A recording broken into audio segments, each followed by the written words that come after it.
রজত শুভ্র মজুমদারের গল্প উপহার।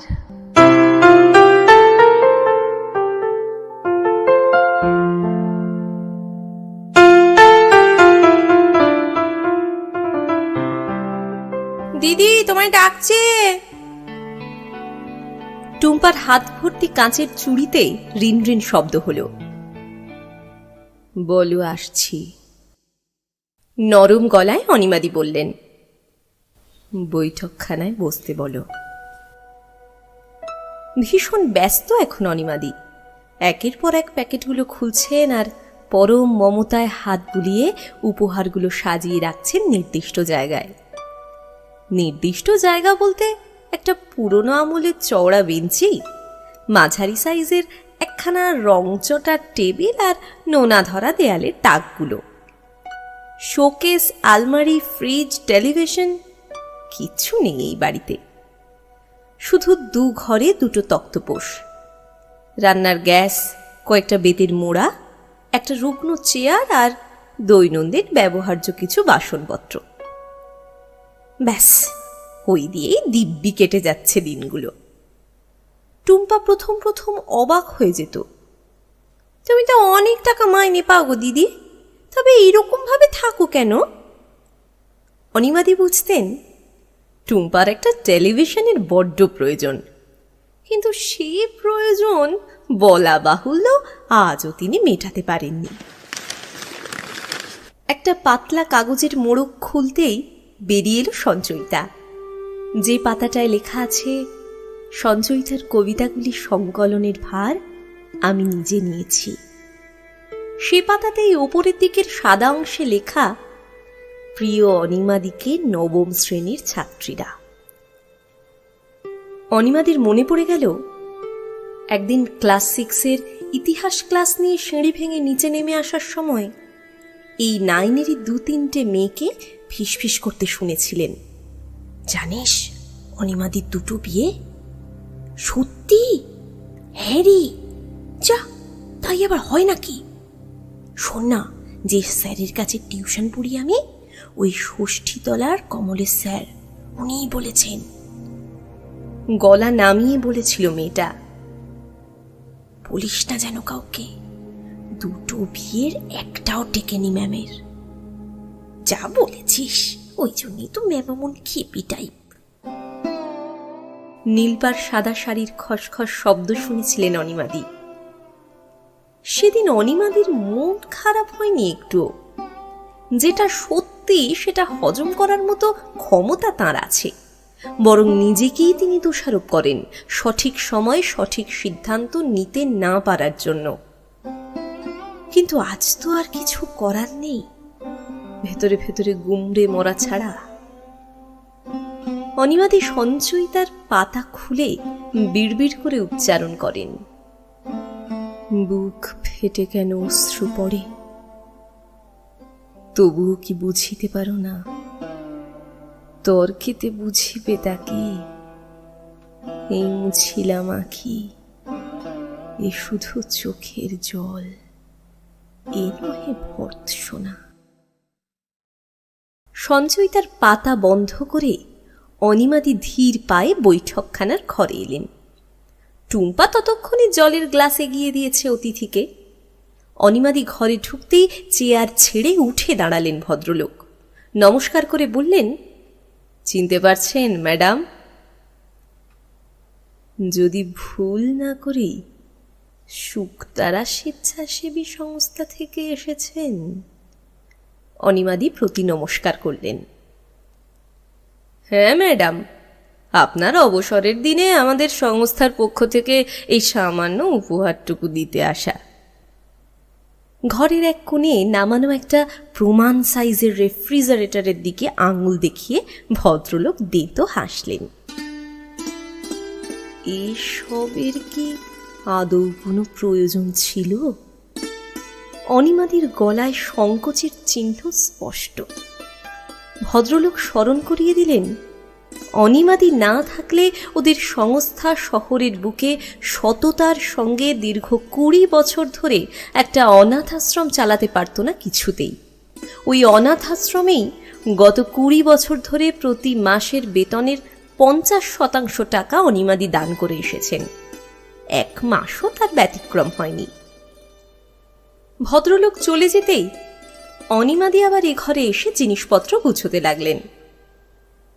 শীতের শাল, শান্তিপুরি তাঁত, 3-fold ছাতা, গোলাপ আর রজনীগন্ধা ইতস্তত ছড়ানো আছে সারা ঘরে। অনিমাদি একটা ডাঁটি শুদ্ধ তাজা গোলাপ ভিড়ের ভেতর থেকে উদ্ধার করে একটা কাচের গ্লাসে বসালেন। গ্লাসে জল ভরতে ভরতেই একটা অদ্ভুত অনুভূতি হলো তাঁর। বহু পরিচিত একটা গন্ধ যেন নিমেষে ইতিহাসের চাঙড় তুলে রক্ত মাংস সমেত হাজির করল একটা ফসিল হয়ে যাওয়া রাতকে। অনিমাদির ফুলশয্যার রাত। কি সীমাহীন নিষ্পৃহতায় মুখ ফিরিয়ে নিয়েছিল লোকটা। একটা সদ্য যুবতীর হন্যমান প্রত্যাশার কফিনে শেষ পেরেকটা পুঁতে দিয়ে ঘুমোতে লেগেছিল নাক ডেকেই। ঘুমোনোর আগে হাতে হাত রেখে একটা প্রকাণ্ড হাই তুলে বলেছিল, শরীরটা একদম ভালো নেই, কদিন ধরে যা খাটাখাটনি হলো। তবে কি মধুসূদন দাস অসুস্থ, অপ্রকৃতিস্থ? তবে কি মন প্রাণ অন্য জায়গায় বাঁধা আছে মধুসূদনের? তবে কি মধুসূদন নপুংসক?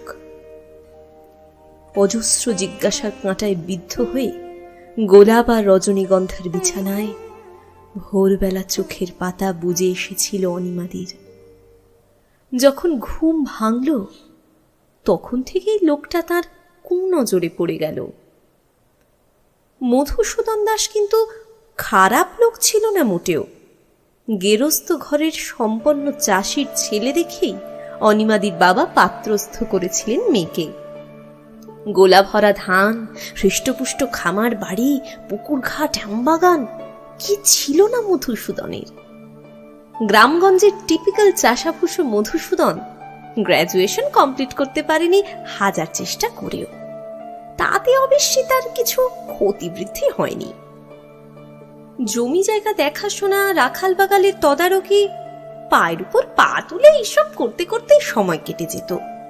চাকরি বাকরির চেষ্টা করলে কি আর হতো না তখনকার দিনে? নিশ্চয়ই হতো। যা হোক কিছু একটা হতো, কিন্তু সে প্রয়োজনীয়তাই কখনো বোধ করেনি মধুসূদন। মধুসূদন কালো, কিছুটা বেঁটে, একটা নেয়াপাতি ভুঁড়িও ছিল তার। মধুসূদন প্রাচীনপন্থী, কম অনুভূতি সম্পন্ন, সাদা চোখে প্রায় আবেগ বর্জিত মানুষ সে। এহেন মধুসূদনের অন্য জায়গায় মন প্রাণ বাঁধা থাকারও প্রশ্ন ওঠে না।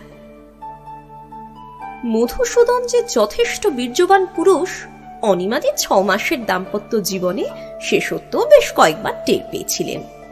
যদিও মধুসূদনের কাছে ফোরপ্লের প্রত্যাশা করা কাঠের প্রতিমার চরণে মাথা খুঁড়ে মরার সমার্থক।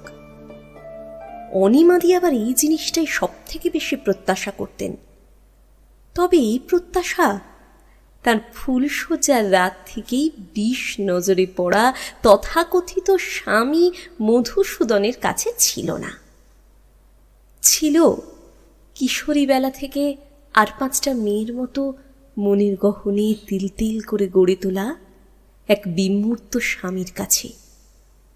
নিবেদন সমর্পণের রসে পুষ্ট এই কাল্পনিক স্বামীটি মধুসূদনকে ডিভোর্স দিয়ে 6 মাসের মধ্যে ঘর ছেড়ে বেরিয়ে আসতে বাধ্য করেছিল স্বামী সোহাগিনী অনিমাদিকে। অবশ্য চাকরিটাও একটা ফ্যাক্টর। বিয়ের 4.5 মাসের মাথায় সুশ্রী শিক্ষিতা অনিমাদি স্কুলের চাকরিটা পেয়ে গিয়েছিলেন। মধুসূদন ভুরু কুঁচকে হাবার মতো প্রশ্ন করেছিল, তোমার দরকার কি চাকরি করা? আমার যা আছে তাতে হেসে গেলে কয়েক পুরুষ চলে যাবে। শুনে মাথা থেকে পা অবধি জ্বলে গিয়েছিল অনিমাদির। শুধু টাকার জন্যই বুঝি চাকরি করে লোকে? মধুসূদনই অনিমাদিকে স্কুলে নিয়ে গিয়েছিল প্রথম দিন।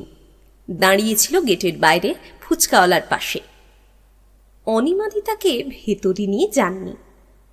যদি কেউ বলে বসে কে ওই লোকটা, তখন কি পরিচয় দেবেন তিনি?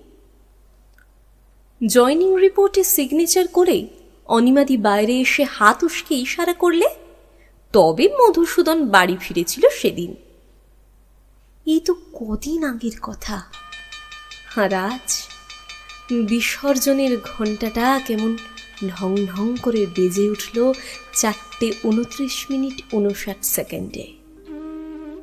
জীবন এরকমই। অনিমাদি দুর্বল হয়ে পড়েন। আজ থেকে অনিমাদি একা, সম্পূর্ণ একা। কি করবেন এই অখণ্ড অবসর জীবনে? মন কেমন করা মুহূর্তগুলো, যন্ত্রণাগুলো কার সঙ্গে শেয়ার করবেন এইবার?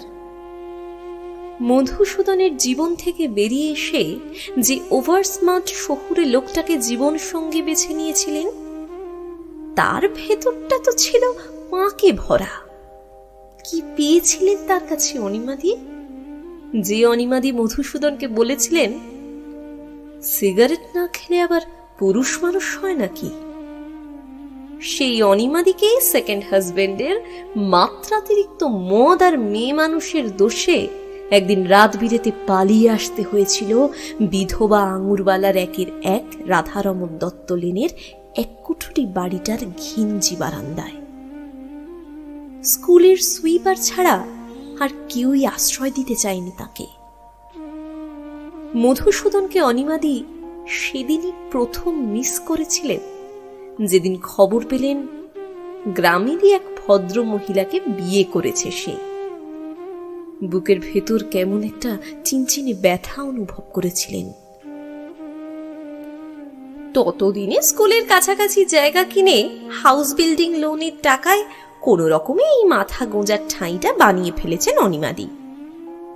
তবু 25 কিলোমিটার দূরের সেই গ্রামটা, সেই খামার বাড়ি, আমবাগান, ঘরময় মধুসূদনের দাপুটে পায়চারি, গামছা পরে নাভিতে আর কানের ফুটোয় সর্ষের তেল ঘষতে ঘষতে তার প্রকাশ্য স্নান দৃশ্য, কোনো মেয়ে মানুষের চোখে চোখ পড়লেই তার এক ছুটে ঘরে ঢুকে পড়া বেডরুমের সেই ক্যাটক্যাটে হলুদ নরম বিছানাটা, সব সব কেমন ছায়ার মতো, ছবির মতো হাজির হতে লাগলো অনিমাদির সামনে। ক্লাসে কিংবা অফিস ঘরে, কাজের সময় কিংবা ক্লান্তিহীন অবসরে, ঘুমে কিংবা জাগরণে মধুসূদন ব্যতিব্যস্ত করে তুলতে লাগলো তাকে। অনিমাদি বুঝতে পারলেন তিনি ভুল করেছেন। না হলে মধুসূদনের যে দ্বিতীয় বউ, সেই অদেখা ভদ্র মহিলাকে তিনি হিংসা করতে যাবেন কেন খামোখা? কেন মনে হবে মধুসূদনের ইস্পাতের মতো কঠিন বুকের আড়ালে নিশ্চিন্তে ঘুমিয়ে আছে যে মেয়েটা, সে সর্বনাশী খারাপ হোক, ক্ষতি হোক? ইস, যে মানুষটা পৃথিবী শুদ্ধ মানুষের ভালো চান, মঙ্গল চান, কৃচ্ছ সাধনের জীবন বেছে নিয়ে বেতনের টাকাগুলো পর্যন্ত দান করে দেন কোনো অনাথ আশ্রমে, অবসরকালীন ভাতার সিংহভাগটাই আজ এই একটু আগে ঘোষণা করে এসেছেন বিদ্যালয়ের উন্নয়ন তহবিলে, লাইব্রেরিতে, পদার্থবিদ্যা ল্যাবে বিতরণ করে দেওয়ার কথা, সেই মানুষটাও কারোর ক্ষতি চাইতেন, ধ্বংস চাইতেন? অনিমাদি গুনগুন করে গেয়ে ওঠেন, আগুনের পরশমণি ছোঁয়াও প্রাণে। এ ঘরের দক্ষিণের জানলা দিয়ে শিরশির হাওয়া আসছে, হাওয়ায় উঠছে বইয়ের পাতা, অনিমাদির কপালের ওপর হামলে পড়ছে অনিয়ন্ত্রিত চুল। আবার এসেছে টুম্পা, অনিমাদির সর্বক্ষণের সঙ্গী। দিদি, তোমায় ডাকছে। বসতে বলো। অনিমাদির দরাজ গলা। যদি চোর ছেঁচড় হয়? টুম্পা ভেবে পায় না সবাইকে দরজা খুলে বসতে দেওয়ার কি আছে, আগে তো দেখতে হবে কে। অনিমাদি সব কথা কোনোদিনই কানে তোলেন না, তার কাছে অতিথি সবার আগে। একটা সুটকেসের মধ্যে বইগুলো গুছিয়ে রাখছেন অনিমাদি। যতটা সম্ভব মনটাকে বেঁধে রাখতে চাইছেন এসবের ভেতর। মন তবু ডানাওয়ালা পাখি হয়ে উড়ে যাচ্ছে ৩৫ বছর আগের ২৫ কিলোমিটার দূরের সেই সাদা কালো আদিসপ্ত গ্রামে, যেখানে বাঁশঝাড়ের ছায়ায়, পুকুরের টলটলে জলে, খামার বাড়ির খড়ের গাদায়, শান বাঁধানো কলতলায় ঘন হয়ে আছে অনিমাদির অপ্রাপ্তি আর অচরিতার্থতার ইতিহাস। সেকেন্ড ম্যারেজটা যদি সাকসেসফুল হতো, অনিমাদি ভাবেন মাঝে মাঝে, তাহলে হয়তো এত স্মৃতি কাতরতায় আচ্ছন্ন হতে হতো না তাকে। অবশ্য পরক্ষণেই তার মনে হয় মধুসূদনের প্রতি যে ইনজাস্টিসটা তিনি করেছেন সেটা তো আনপার্ডনেবল। সেই অপরাধের শাস্তি পেতে হবে না তাকে? মানুষ তার কৃতকর্মের সমস্ত ফল একজনই ভোগ করে, অনিমাদি বিশ্বাস করেন। যেমনটা করেছিল এই মদ্যপ লম্পটটা। সিরোসিস অফ লিভারে যখন লোকটা প্রায় পচে গলে শেষ হয়ে গেল চোখের সামনে, তখন কতই বা বয়স হবে তার? অনিমাদির চাকরির তখনও ৫ বছর পূর্ণ হয়নি। দীর্ঘ চাকরি জীবন শেষ করে অনিমাদি এখন ক্লান্ত।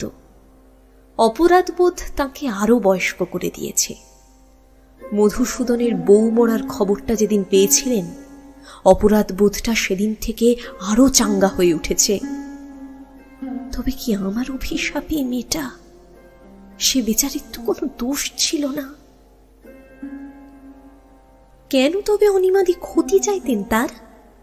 কোন সুপ্ত আকাঙ্ক্ষায় মন আর বিবেক বারবার দুভাগ হয়ে যেত অনিমাদির? দুয়ের দ্বন্দ্বে ফালা ফালা হতেন, রক্তাক্ত হতেন রাত দিন। স্কুলে গিয়ে উদ্ভট আচরণ করতেন, অবাক হয়ে যেতেন সহকর্মীরা।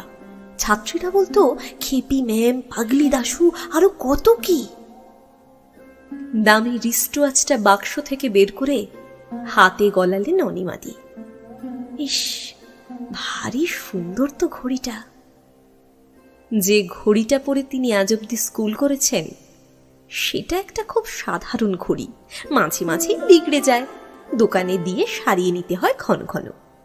কিন্তু এই ঘড়িটা পরে তিনি কোথায় যাবেন? কাল থেকে তো আর স্কুলে যাওয়ার দরকার নেই। মনটা ভারী হয়ে উঠল অনিমাদির।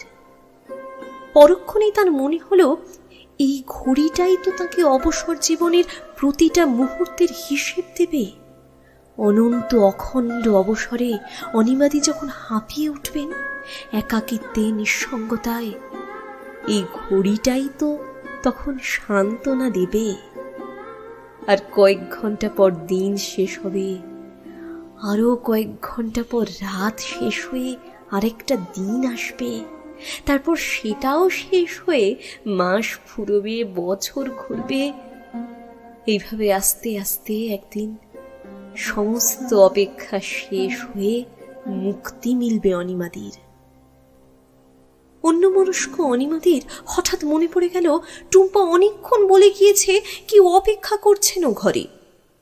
হাত থেকে ঘড়িটা খুলেই দ্রুত পায়ে বৈঠকখানায় এলেন।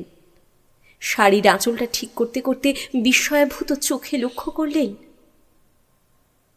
মোটা কাচের চশমা পরা, ভারী কি প্রকৃতির, প্রায় বৃদ্ধ হয়ে আসা দেবদূতের মতো সেই কালো বেঁটে খাটো ঈষৎ ভুঁড়িওয়ালা লোকটাকে টুম্পা পরম আতিথেয়তায় গ্লাস ভর্তি শরবত খাওয়াচ্ছে।